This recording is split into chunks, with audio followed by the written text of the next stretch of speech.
ఒకవైపు సంతోషం, మరోవైపు అలకలు, ఇంకోవైపు బుజ్జగింపులు. ఇలా తెలంగాణ మంత్రివర్గ విస్తరణ తర్వాత కాంగ్రెస్ పార్టీలో భిన్న వాతావరణం కనిపిస్తోంది. మంత్రి పదవులు దక్కిన వారు అధిష్టాన పెద్దలను, రాష్ట్ర నాయకులను కలిసి సంతోషం వ్యక్తం చేస్తున్నారు. మరోవైపు పదవులపై భారీగా ఆశలు పెట్టుకున్న సీనియర్లు మాత్రం బుజ్జగింపులతో కాస్త మెత్తబడినా అలక మాత్రం వీడలేదనే తెలుస్తోంది. ఎమ్మెల్యేలు సుదర్శన్ రెడ్డి, ప్రేమ్ సాగర్ రావు, రాజగోపాల్ రెడ్డి, మల్రెడ్డి రంగారెడ్డి పదవులను ఆశించి భంగపడ్డారు.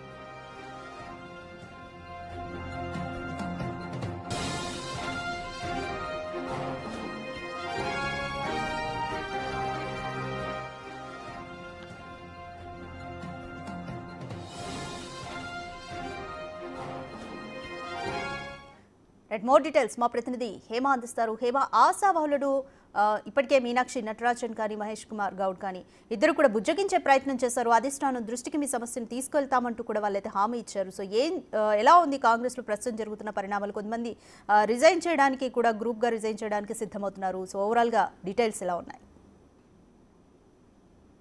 రాధిక, మీరన్నట్టుగానే కాంగ్రెస్లో ప్రస్తుతం బుజ్జగింపుల పర్వం కొనసాగుతుందనే చెప్పుకోవచ్చు. మొన్న రాజ్భవన్లో 3 మంత్రులు ప్రమాణ స్వీకారం చేసిన తర్వాత ఒకవైపు ప్రమాణ స్వీకారం జరుగుతుంటే మరొక వైపు నేరుగా మీనాక్షి నటరాజన్, టీపీసీసీ చీఫ్ మహేష్ కుమార్ గౌడ్, పొన్నం ప్రభాకర్, ఇతర ఎమ్మెల్యేలు, ఎంపీలంతా కూడా బుజ్జగింపుల పర్వం అయితే స్టార్ట్ చేశారు. ప్రధానంగా ఎన్నో రోజుల నుంచి కేబినెట్ ఎక్స్పాన్షన్ ఉంటుంది, అందులో తమకు అవకాశం కల్పించాలి అంటూ పెద్ద ఎత్తున ఆశావాహులు ఎదురు చూస్తున్నారు. అదేవిధంగా వాళ్ళకున్నటువంటి బలాలను చూపించుకుంటూ, వాళ్ళకు ఉన్నటువంటి అర్హతలను చూపించుకుంటూ హైకమాండ్ని వెళ్ళి కలిశారు. ఇక్కడ రాష్ట్రంలో ఉన్నటువంటి నాయకులను కలిశారు. కొంతమంది అయితే నేరుగా బహిర్గంగా సభలు పెట్టి అందులో కూడా మాట్లాడినటువంటి సందర్భం. తామే అర్హులంటూ కూడా పదే పదే అటు హైకమాండ్కి ఇటు రాష్ట్ర నాయకత్వానికి గుర్తు చేసినటువంటి పరిస్థితి. అయినప్పటికీ కూడా అగ్రకులాలకు పెద్దపీఠం వేయకుండా బడుగు బలహీన వర్గాలకు పెద్దపీఠం వేస్తూ హైకమాండ్ బీసీ ఎస్సీ వర్గానికి సంబంధించినటువంటి 3 ఎమ్మెల్యేలను మంత్రులుగా నియమించారు. అందులో భాగంగా బీసీ సామాజిక వర్గం నుంచి వాకిటి శ్రీహరి కానివ్వండి, సేమ్ టైం ఇటు ఎస్సీ సామాజిక వర్గం నుంచి మంచిర్యాల ఎమ్మెల్యేగా ఉన్నటువంటి చెన్నూరు వివేక్ వెంకటస్వామి అండ్ ధర్మపురి ఎమ్మెల్యే అడ్లూరి లక్ష్మణ్ వీళ్ళను కూడా అవకాశం కల్పించారు. వీళ్ళు ప్రమాణ స్వీకారం చేశారు. అయితే వీళ్ళకి ఏ పోర్ట్ఫోలియోస్ ఇస్తారు అని ఒకవైపు చర్చ జరుగుతుంటే మరొక వైపు ఎవరైతే ఆశావాహులు ఉన్నారో వాళ్ళకు అవకాశం కల్పించనందున వాళ్ళు రాజీనామా చేస్తారు అంటూ కూడా పెద్ద ఎత్తున చర్చ ప్రస్తుతం జరుగుతూ ఉంది. అయితే ఈ చర్చలకు ప్రస్తుతం టీపీసీసీ చీఫ్ మహేష్ కుమార్ గౌడ్ కానివ్వండి, మీనాక్షి నటరాజన్, పొన్నం ప్రభాకర్ అయితే చెక్ పెట్టారని చెప్పుకోవచ్చు. దీనికి గల కారణం ఏంటంటే మొదటిగా ఎవరైతే అగ్రకులాలకు సంబంధించినటువంటి వాళ్ళు ఎక్స్పెక్ట్ చేశారో సీటు వాళ్ళందరినీ కూడా వెళ్ళి కలవడం జరిగింది. ఇందులో భాగంగా మల్రెడ్డి రంగారెడ్డిని, సుదర్శన్ రెడ్డిని, రాజగోపాల్ రెడ్డిని, సేమ్ టైం ప్రేమ్ సాగర్ని కూడా ముఖ్య నేతలు వెళ్ళి కలిశారు. అందులో ప్రధానంగా మొదటిగా నేరుగా అటు సుదర్శన్ రెడ్డి ఇంటికి వెళ్ళారు. సుదర్శన్ రెడ్డి ఇంటికి వెళ్ళినటువంటి సమయంలో సుదర్శన్ రెడ్డికి అసలు ఈసారి మంత్రివర్గంలో అవకాశం కల్పించకపోవడానికి గల కారణాలు ఏంటి అంటూ కూడా క్లియర్గా ఎక్స్ప్లెయిన్ చేశారు. ప్రధానంగా ఒక సామాజిక వర్గానికి సంబంధించినటువంటి నేతలు ప్రస్తుతం ప్రభుత్వంలో పార్టీలో ఎక్కువైపోయారంటూ అనేక ఆరోపణలు వినిపిస్తున్నాయి. ఇందులో భాగంగా ఈసారి బడుగు బలహీన వర్గాలకు పెద్దపీఠం వేస్తూ ఇంకా క్యాబినెట్లో అంటే యాక్చువల్లీ ప్రస్తుతం రాష్ట్రంలో 6 క్యాబినెట్లో 6 మంత్రులకు ఏదైతే స్థానం ఉంది వాళ్ళకి సంబంధించి ఖాళీలు ఉన్నాయి. అయితే అందులో కేవలం 3 మాత్రమే ఫిల్ చేశారు. ఇంకా 3 ఉన్నాయి. ఆ 3లో ఖచ్చితంగా మీకు అవకాశం ఉంటుంది అంటూ కూడా నచ్చజెప్తూ ఉన్నారు.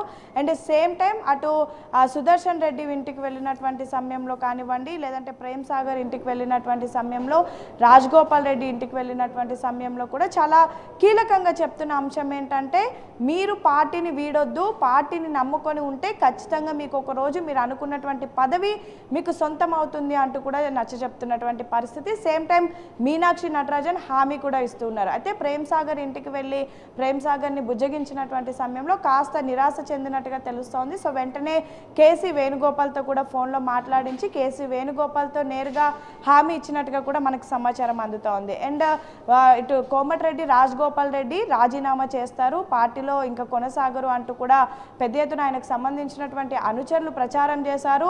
ఇందులో భాగంగా అటు మీనాక్షి నటరాజన్ అండ్ కొత్తగా మంత్రిగా ప్రమాణ స్వీకారం చేసినటువంటి గడ్డం వివేక్ వెంకటస్వామి కూడా కోమటిరెడ్డి రాజగోపాల్ రెడ్డి ఇంటికి వెళ్ళారు. వెళ్ళి అసలు ఈసారి ఎందుకు అవకాశం కల్పించలేదు అండ్ మోరోవర్ ఆయనకు ఆల్రెడీ హైకమాండ్ మాట ఇచ్చింది అంటూ కూడా అనేకసార్లు రాజగోపాల్ రెడ్డి గుర్తు చేసినటువంటి పరిస్థితి. బీజేపీలో నుంచి కాంగ్రెస్కి వచ్చినటువంటి సమయంలో తనకు మంత్రి పదవి ఇస్తాము అంటేనే ఇటు కాంగ్రెస్ పార్టీలో చేరాను, హైకమాండ్ నాకు మాట ఇచ్చినందుకే చేరాను అంటూ కూడా అనేకసార్లు రాజగోపాల్ రెడ్డి చెప్పారు.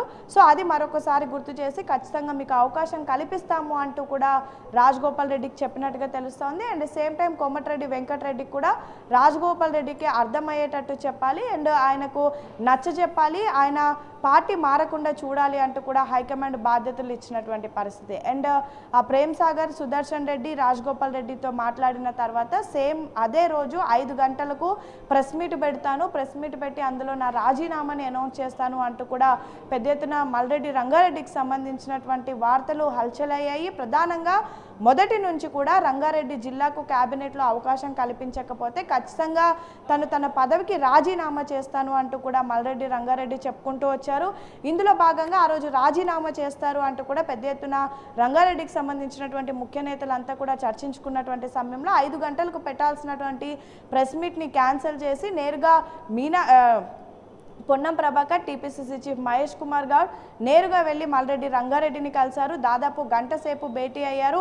ఆయన ఏం చెప్పారు అదంతా విని దాన్ని అంతటిని కూడా హైకమాండ్ దృష్టికి తీసుకొని వెళ్తామని అండ్ సేమ్ టైం అటు మీనాక్షి నటరాజన్తో కూడా ఫోన్లో మాట్లాడించినట్టుగా సమాచారం తెలుస్తోంది. సో మీనాక్షి నటరాజన్ కూడా ఖచ్చితంగా మీకు అవకాశం కల్పిస్తాము అంటూ మల్రెడ్డి రంగారెడ్డికి చెప్పడంతో మల్రెడ్డి రంగారెడ్డి కూడా తన రాజీనామాని వెనక్కి తీసుకొని ప్రస్తుతం నెక్స్ట్ టర్మ్ కోసం వెయిట్ చేస్తున్నటువంటి పరిస్థితి. అయితే ఇందులో ప్రధానంగా ప్రస్తుతం కీగా ఉన్నటువంటి 4 నేతలు అటు కోమటిరెడ్డి రాజగోపాల్ రెడ్డి, మల్రెడ్డి రంగారెడ్డి, సుదర్శన్ రెడ్డి, ప్రేమ్ సాగర్ వీళ్ళ 4 పేర్లు కూడా ప్రస్తుతం చర్చనీయాంశమయ్యాయి. ఈ 4ని కూడా క్యాబినెట్లో అవకాశం కల్పించాలి అంటూ పెద్ద ఎత్తున డిమాండ్స్ వినిపిస్తున్నాయి. ఈ 4ని ఏ విధంగా నెక్స్ట్ క్యాబినెట్ ఎక్స్పాన్షన్లో ఎలా వీళ్ళ 4ని కూరుస్తారు, అసలు వీళ్ళ 4కి ఎలా అవకాశం ఇస్తారు అనేది మాత్రం వేచి చూడాలి. రాధిక. హేమ, బోధన్ ఎమ్మెల్యే బుజ్జగించిన తర్వాత మొదట్లో కాస్త మెత్తబడినట్టు అనిపించినా కూడా ఈరోజు మళ్ళీ బోధన్ బంద్కు పిలుపునిచ్చారు. అలాగే రాజీనామా చేస్తాము అంటూ కూడా చెప్తున్నారు. ఇప్పుడు మరి మిగిలిన 3 మంత్రుల విషయంలో కూడా అంటే ఈ రేసులో ఉన్న 3 ఎమ్మెల్యేల విషయంలో కూడా ఇలానే ఉంటుందా, లేకపోతే వాళ్ళంతా ఏమని అనుకుంటున్నారు? అయితే ప్రస్తుతం కాంగ్రెస్ పార్టీలో జరుగుతున్నటువంటి చర్చ ఏంటంటే ఇప్పుడు అందరూ ఎవరైతే అలకబూర్చుకున్నారో వాళ్ళందరినీ కూడా ఎలా అయినా సరే హైకమాండ్ మాట్లాడుతుంది, వాళ్ళకు హామీ ఇస్తుంది అండ్ వాళ్ళు ఎలాంటి రాజీనామాలు కూడా చేయరు. ఎందుకంటే ఇంకా అవకాశం ఉంది, అవకాశం లేకపోతే వాళ్ళు రాజీనామా చేయొచ్చు, పక్క పార్టీ వైపు చూడొచ్చు. కానీ ప్రభుత్వం మరొక 3 ఏళ్ల పాటు రాష్ట్రంలో ఉండబోతోంది. సేమ్ టైం క్యాబినెట్లో ఇంకా 3 స్థానాలు ఖాళీ ఉన్నాయి అండ్ ఇటు కొన్ని ఇంకా నామినేటెడ్ పదవులు ఉన్నాయి. సో ఇలా చాలా ఉన్నటువంటి నేపథ్యంలో ప్రతి ఒక్కరు భావిస్తుంది ఏంటంటే ఖచ్చితంగా వీళ్ళకు అవకాశం ఉంటుంది, సో ఎదురు చూస్తే మంచిది అని అయితే ప్రతి ఒక్కరు చెప్తున్నారు. సేమ్ టైం మనం చూసాం అటు ఆల్రెడీ ఇప్పటికే విప్గా ఉన్నటువంటి రామచంద్ర నాయక్ని డిప్యూటీ స్పీకర్ చేశారు.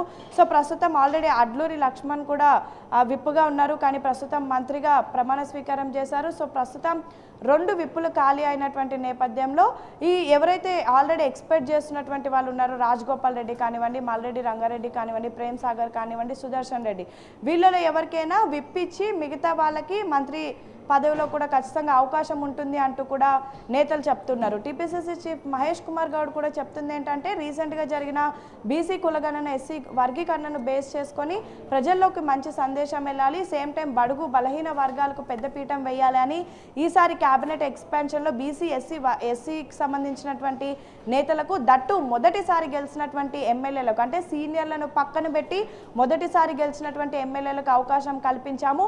నెక్స్ట్ టైం ఎక్స్పాన్షన్లో మాత్రం ఖచ్చితంగా అటు వెలమ సామాజిక వర్గానికి సంబంధించినటువంటి వాళ్ళ నేతలను అండ్ రెడ్డి సామాజిక వర్గానికి సంబంధించినటువంటి నేతలకు అవకాశం ఉంటుంది అని అయితే పెద్ద ఎత్తున హైకమాండ్ కానివ్వండి లేదంటే రాష్ట్ర నాయకత్వం కూడా చెప్తుంది. ఇప్పుడు ఎగ్జాంపుల్ మనం చూసుకుంటే ప్రస్తుతం రెడ్డి సామాజిక వర్గానికి సంబంధించినటువంటి వ్యక్తులు ముగ్గురు ఉన్నారు.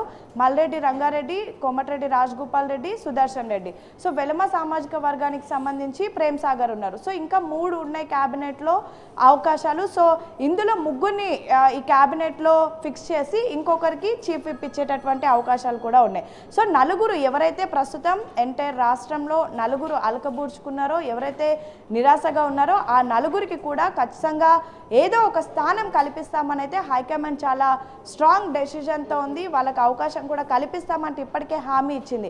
అయినప్పటికీ కూడా వినకుండా ఇలా బంధు పిలుపులు ఇవ్వడం కానివ్వండి, రాజీనామాలు చేస్తే ఖచ్చితంగా అది తమకే నష్టం అని అయితే కాంగ్రెస్ నేతలు చెప్తున్నటువంటి పరిస్థితి. ఎందుకంటే ఆల్రెడీ వీళ్ళందరికీ సంబంధించి ఒక లిస్ట్ని ప్రిపేర్ చేశారు, లిస్ట్ని హైకమాండ్కి పంపించారు. కానీ ఈసారి మాత్రం రాహుల్ గాంధీ బీసీ ఎస్సీల వైపు చూడాలి, నెక్స్ట్ ఎక్స్పాన్షన్లో అగ్రకులాలకు అవకాశం ఇవ్వాలని భావించినట్టుగా తెలుస్తూ ఉంది. సో వేచి చూస్తే మంచి జరుగుతుందని అయితే కాంగ్రెస్ నాయకులు అంటున్నారు. సో చూడాలి మరి రాధిక, వీళ్ళు వేచి చూస్తారా లేదంటే పార్టీని వీడి వెళ్ళిపోతారా, అసలు ఏం జరగబోతోంది, అసలు వీళ్ళని ఎలా నచ్చజెప్తారు రానున్నటువంటి రోజుల్లో, వీళ్ళకి ఎలాంటి హామీలు ఇస్తారు, లేదంటే క్యాబినెట్ ఎక్స్పాన్షన్ మళ్ళీ ఇమీడియట్గా ఉంటుందా? ఎందుకంటే రీసెంట్గా జరిగిన క్యాబినెట్ ఎక్స్పాన్షన్ కూడా చాలా ఫాస్ట్గా అయిపోయింది, ఎవరు ఎక్స్పెక్ట్ చేయలేదు, అన్ఎక్స్పెక్టెడ్ అయింది. సో నెక్స్ట్ మళ్ళీ క్యాబినెట్ ఎక్స్పాన్షన్ ఉంటుందా, లేదంటే ఇంకా వర్కింగ్ ప్రెసిడెంట్లను అనౌన్స్ చేయలేదు, సో అందులో ఏమైనా అవకాశం కల్పిస్తారా, అసలు ఏం చేయబోతుంది హైకమాండ్ అనేది మాత్రం వేచి చూడాలి. సో మొత్తానికైతే కాంగ్రెస్ పార్టీ నేతలు ఏం చెప్తున్నారు, మరి ముఖ్యంగా మీనాక్షి నటరాజన్ చెప్తుంది ఏంటంటే ఎవరైతే ఓపికతో ఉంటారో వాళ్ళకి ఖచ్చితంగా వాళ్ళు అనుకున్నటువంటి పదవులు కైవసం అవుతాయి, ఎవరైతే అసహనం వ్యక్తం చేసి పార్టీ లైన్ దాటితే ఖచ్చితంగా వాళ్ళని పక్కన పెడతామని అయితే మీనాక్షి